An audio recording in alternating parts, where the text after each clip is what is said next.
had numerous requests to show my how to do my Bobble blanket that I've been working on, you know, off and on for a couple of years now, because I get bored and then I have to put it away and then I'll leave it for several months and then come back later, you know.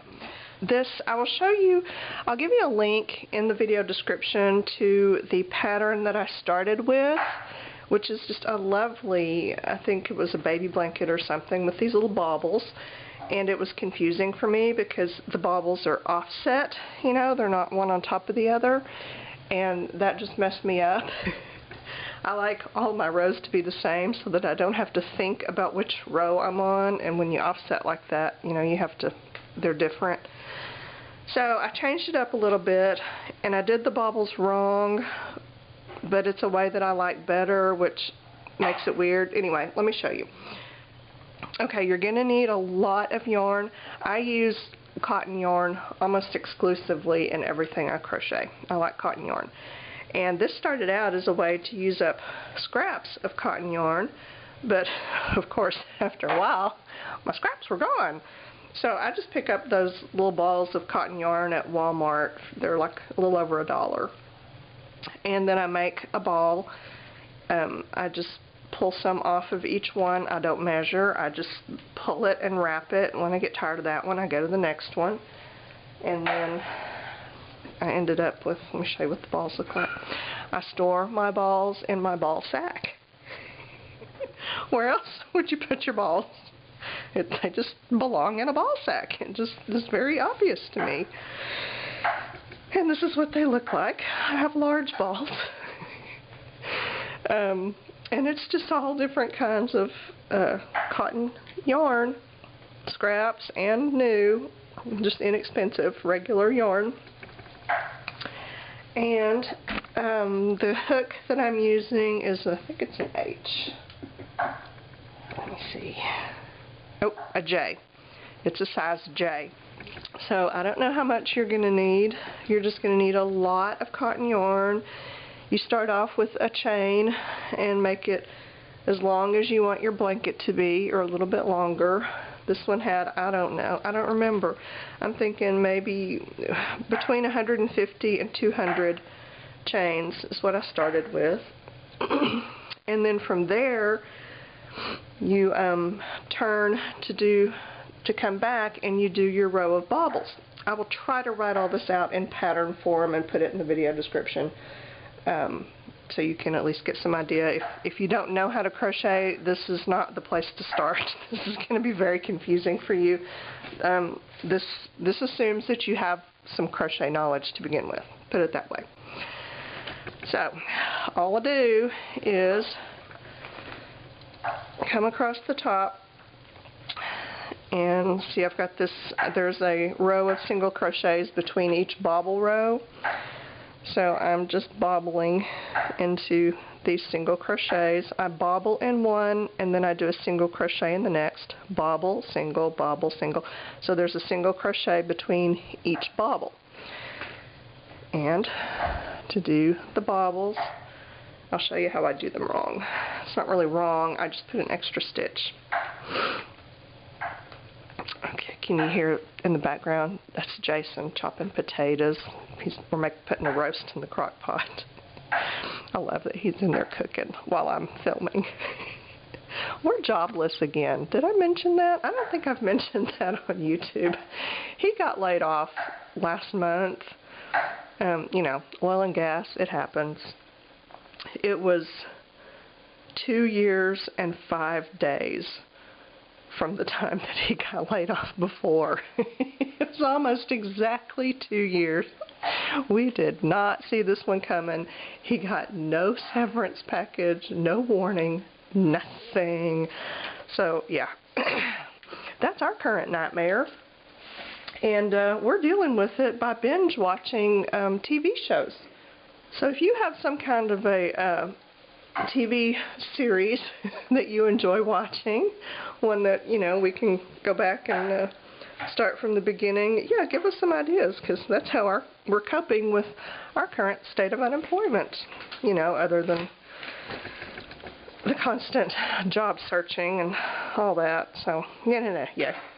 Enough of that. Let's just go on to the fun stuff. Okay, to do the bobble, and I may zoom in closer and do this again toward the end so that you can get a good close-up view. It's just a cluster of 4 double crochets together. So you do like a regular double crochet. You yarn over. This is the stitch we're in here, so we're going to go into the next stitch. Yarn over and pull through. Typical double crochet. Yarn over, pull through the first 2. And normally in a double crochet, you would yarn over and pull through these 2 as well. But, oh, I lost my train of thought. He was asking me how to slice the onions. Yeah, but you don't. To do them together, you leave them on the hook. So this is the stitch we started with. That was the loop that was already on the hook. This is our first double crochet. And we want 4 of them, so let's do it again. Yarn over, pull through, yarn over, pull through the first 2, leave the remaining loop on the hook, so now we've got 3. Do it again.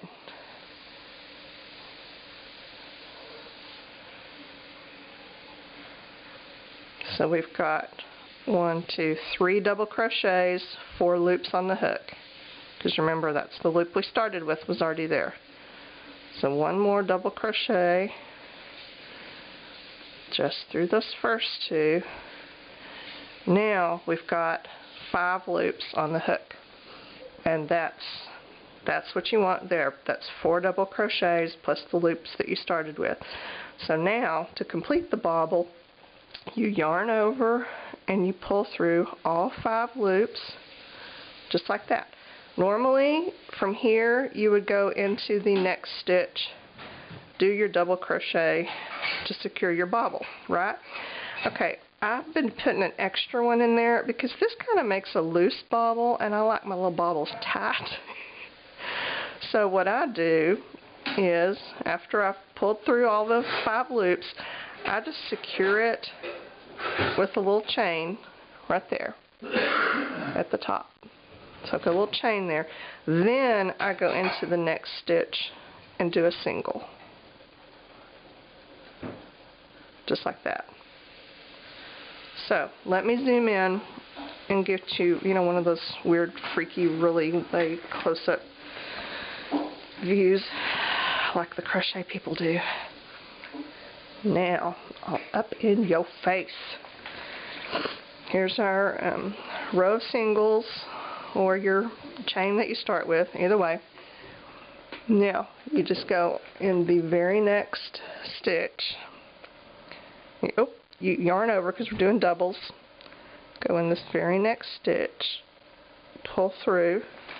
This is going to be your first double crochet, but you're just going to pull through the first 2 loops, and you're not going to do that like you would normally do. You just leave that last loop on there. So that's our first double.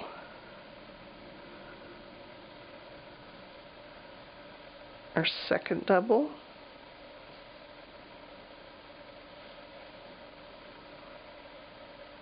Our third double.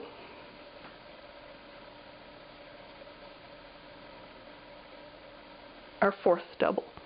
We've got 5 loops on the hook, so yarn over, pull through all 5, secure with a chain, just like that. Now you go into the next stitch and you do a single crochet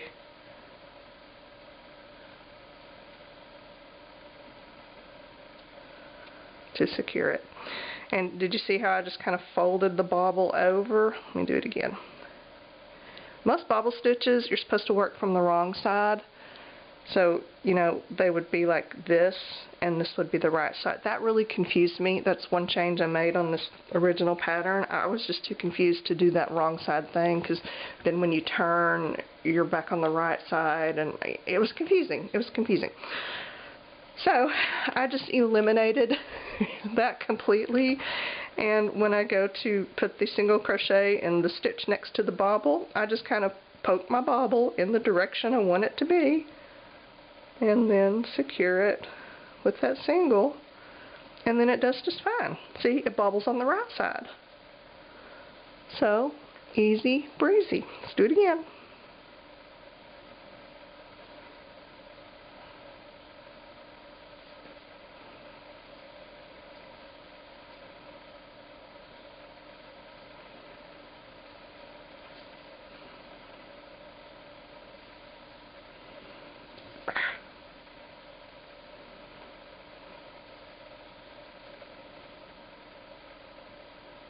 There we go. Pull through, secure, kind of push it in the direction you want it to go, and then single crochet in that next stitch. Just like that. Very, very simple, as you can see. Now I'm going to go ahead and finish out this row. When I get ready to turn and come back the other way, I'll film again so that you can see what that is all about. And if you'll notice here on the back side, on my little tails here, when I put my yarn ball together, I just tie a knot, just a regular square knot. Just tie the two pieces together, and I leave kind of a long little piece here, and then I just kind of work it into the stitches as I'm going, and then when I get done, I'll come back and see, it's already kind of buried in the stitches, the knot is, so I'll just go through and trim all of those close so that they don't show,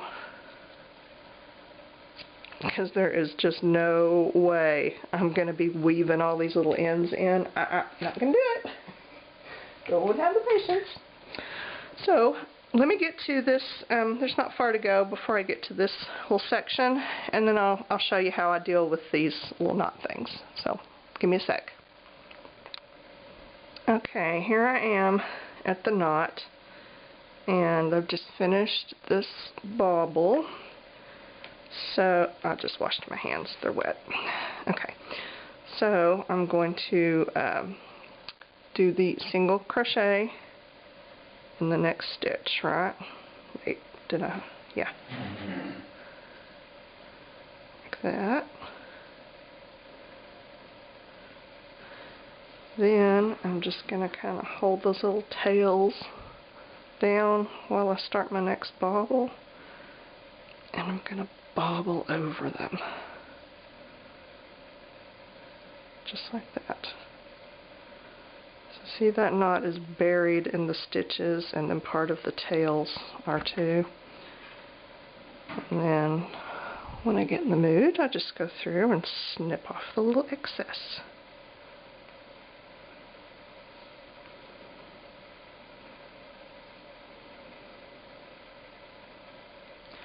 All of these yarns are cotton, but they're different brands, different plies or whatever, weights, I don't know, I forget how they're measured, but in other words, they're not all exactly the same, and that's okay. You want them to be pretty close, because you know, you don't want to have a row of really wimpy bobbles right next to a row of big chunky ones, but they don't have to be exactly the same. You don't have to use the same brand of yarn throughout. Some of these are, you can kind of tell, like these blue ones, this is a really, really soft cotton yarn. In fact, it may be a cotton blend. I'm not sure. But you can see that it doesn't bobble as firmly as the other cotton ones. And that's okay. You know, every once in a while, a little variation, that's fine. You know, as long as it's not, you don't want to use something really big and chunky right next to a little fine yarn. You want them to be about the same, but not exact. Okay, so that's how I deal with the little tails. And then I just scooch that out the way and I keep going. So I'm going to keep going until I get to the end of this row, which is not far, and then I'll show you how to turn and come back the other way. So stay tuned. Okay, when I left off last week, yeah, I got busy. I think my plan was to work to the end of the row with the bobbles and then turn and show you how to go back the other way, right? So here I've got my bobble, and let's secure it and then do the single. Now, bobble, 1, 2, 3, 4. Yeah, I've pulled this out a couple of times because I keep messing up. Pull through and secure. Okay. Single. Bobble. 1, 2, 3, 4, pull through and secure, and single. And that's the end of my row. I end on that single. So now, done with the bobble row, I'm going to chain 1 and turn, and I'm going to work my way back across here. Now, because I put that little extra security stitch at the top of the bobble, my bobbles have an extra stitch in them. Instead of just, you know, bobble stitch, 1 between, bobble stitch, 1 between, I've got bobble stitch, 1 between my security stitch, bobble stitch, 1 between security stitch. So, I've got the little extra stitch. So when I work my way back across here, I need to skip 1. If I don't, I'll end up with too many singles to work with on the next row. So the pattern for the in-between row, after you turn, you're going to skip this first one because that's our single that we ended with, right? You're going to go skip, and the bobble stitch kind of has 2 singles in the top. You see that? Each bobble kind of has 1, 2, then the 1 between, 1, 2, the 1 between. That's kind of how it goes. So we're going to single in those 1, 2s. So skip the first stitch and then single and single. Okay, skip that little in between one and then do it again. Single. This thread is slippery. It's got a, I think it's a cotton blend. And single. So that's your pattern across here. Skip, single, single, skip, single, single, skip, single, single. Okay? You can do that. Skip, you know, and I skip this little, the in-between stitch because it's hard to get down in there anyway. And then just do single, single. And that way, when you get to the end of this row and you turn, you have the exact right number of stitches to do your bobble, single, bobble, single, bobble, single. Right? That's all there is to it.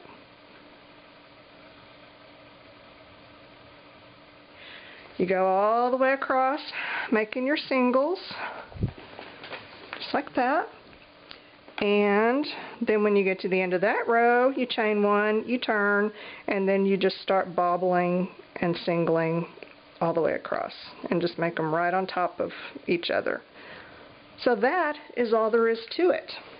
Don't ask me about this fringy stuff on the end because I don't know what to tell you. Here's what happened. Okay, so I started the whole thing, right? I did my long chain of about 1 billion. I don't know how many, 150, 200 chains. Went back across, started bobbling, was working along, got a really good section done, and oh my gosh, the thing was so incredibly wonky and out of square. It was awful. I mean, like, I thought I was going to have to rip it out and start over. The only way I could save it was to pull out my first row. And when I did, that's that first row of that chain row, right? When I did, it left the bobbles, you know, the bobbles all came undone, but they kind of stayed like this. And so they're like connected but not. And it just makes kind of an interesting fringe. And it pretty much solved my problem being out of square. I don't know why that ended up so tight, that first row. I don't know what the problem was. But anyway, it's fixed now. But now I have this to work with, which means when I finish the ball that I'm working on now, this is all I have left. Not the same ball I showed you last time because, like I said, it's been a week.